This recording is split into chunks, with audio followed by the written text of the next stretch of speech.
What's likely to happen tomorrow? I will speak for 5 minutes because there are a lot of things that I could actually speak about technological future, and there are excellent books today. I mean, Economist has produced a super book that I just recently read, and I've written something about technological future. But I'll just give you some hints. And the reason why I'm telling you this is most of these things will happen because of information technology. That is the central theme. IT has now moved from periphery to the center. IT is a driving force. IT is no longer a nice thing to have, a luxury to have, but if you do not have IT, you will probably not exist or survive. Tell a Citibanker not to use information technology. Citibank will collapse. Of course, somebody will argue that Citibank will collapse even otherwise. That's a separate issue. But the point is that without information, all the electronic, there's not this funds transfer and so on. Just about everything is so completely dependent on information technology. IT is not just increasing speed or accuracy any longer. IT is actually giving rise to new products. In banking, there are products, banking, insurance, and so on. So without IT, the products could not exist. So IT is not only facilitating or improving the speeds of doing things, but IT is enabling you to offer far different kinds of services and products to your customers. And I think that's the important thing that IT is enabling you to design different kinds of cars. It's not just a question of improving by 5-10% any longer. Without IT, you could not exist. Without IT, animation would not exist. Even films would not exist, today. I mean, they can, but in a competitive world of today, it's impossible that somebody without using IT could be competitive, could be so competitive and could still survive. It's impossible to even imagine. That's the point I'm trying to bring home. Now, what's likely to happen? Let's just portray some picture. Now, what I'm really going to talk about is probably what's likely to happen in the next this century. I don't know whether this will happen next 20 years, 10 years, 50 years. I do not know. Some of these prototypes are ready, by the way. I must tell you at the beginning, before this 5 minutes, shall I say, tour of the future, that quite a few times, technologically things are possible, but they don't become commonplace and they don't become used very often because of the economy. Take Concorde. Concorde used to take you from Europe to USA in 3 hours, right? Concorde stopped flying. Why did it stop flying? Not because of technology.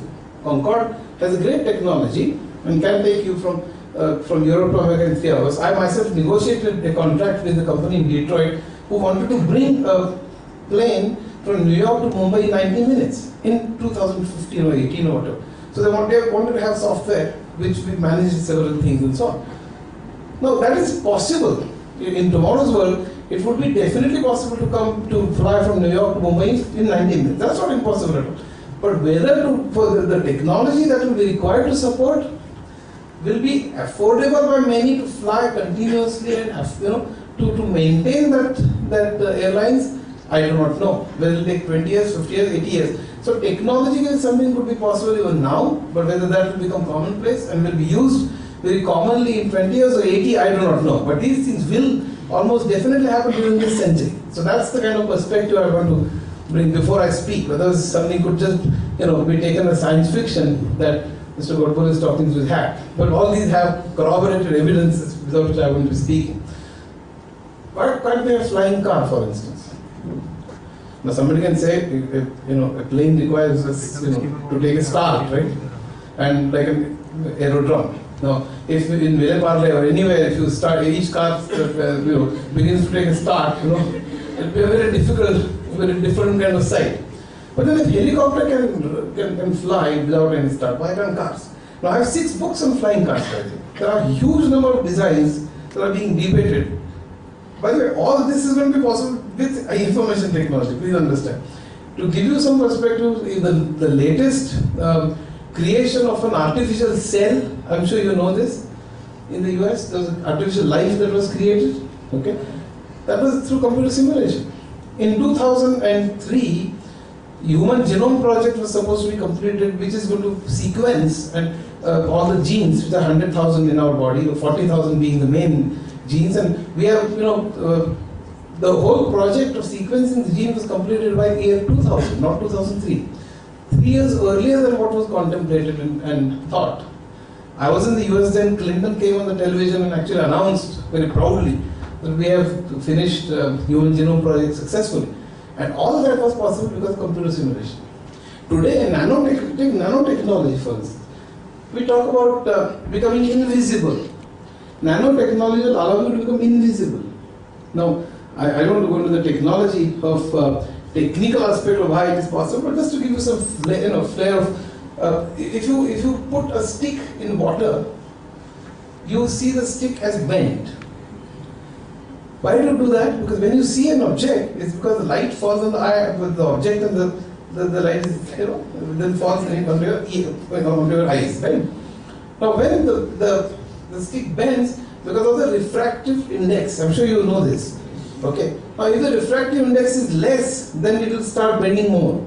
If the refractive is still less, it will start bending still more. If it is negative, then the light will actually just go in circles and will never come out.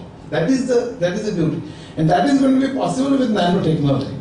So if you wear a dress with those kinds of nanoparticles, and if the light falls on that dress, normally when the light falls on my dress, it actually is reflected and goes into the eyes of the beholder, and that's how I'm seen, right? But if the light falls on that particle, and if the index is such that the light doesn't come out at all, and therefore there's no question of that light going back into the eyes of the person who's looking at it, I will be invisible for that person. Now this is just one. There are hundreds of such things which are possible. The trains going at 500, 800 kilometers per hour, which is not science fiction at all. Today 400 is possible. So 5 to 800 is nothing impossible. So Bombay Pune is like 10 minutes, that kind of stuff. It's very, very easily possible. The buildings being 400 storied buildings, the buildings being constructed below the sea. There's a corporation in Japan called Taisi. I should be speaking about that, but the tremendous disaster Japan is facing now. But because of the shortage of land, there's a company called Taisi in Japan which had actually envisaged a building to be constructed inside the sea. There are, in Houston, there was in fact a project to build after 9/11, I don't know whether they still go ahead with this, but it is possible to have a building which is the full city. There are hundreds and thousands of people who live there. There will be playgrounds, there will be gardens, there will be schools, there will be hospitals, and there will be cemetery also. So if somebody is just born there, they can spend the entire life there and then, drop dead in the same building. I mean, there are hundreds of such things that I can actually talk about. The distance, working through distance is, in fact, teleworking is not, 10 years back when I used to speak, it was sort of a dream, or 15 years. Now it is very commonplace. In the US and Europe, the proportion is increasing tremendously. Now in tomorrow's world, in India it will take some time, but tomorrow's world, if you have a screen, a very big screen, okay, and I have 4 managers, okay, I don't have to go to the office and call my managers to a meeting. All the managers sitting at home, and I'm sitting at my home, and there's a video camera which is projecting an image. Today we see that in Times Now, CNN, IBM, all these windows, each one. What is that? I mean, that's the same thing. So you need not travel. All that you can do is sit at home and then discuss and take decisions.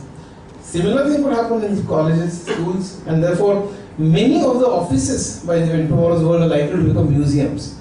Almost all offices, in fact. I mean, you need not work. You need not go or travel to work, and so on and so forth. There are hundreds of things I could actually go on. But the important thing is, why am I telling you this? I'm telling you this because it is information technology will not be dead. Recession, no recession. Slowdown, no slowdown. IT is no longer a luxury. It is at a central place. So IT will not be dead.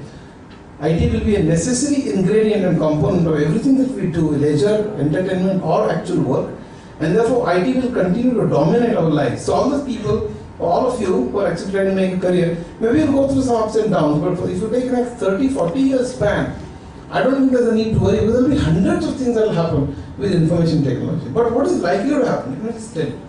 What is likely to happen is that the applications will change. Now, last 5 minutes, please understand and listen to this very carefully, but I think it's very important for us to understand what's likely to happen and what we should do. And this is from my experience.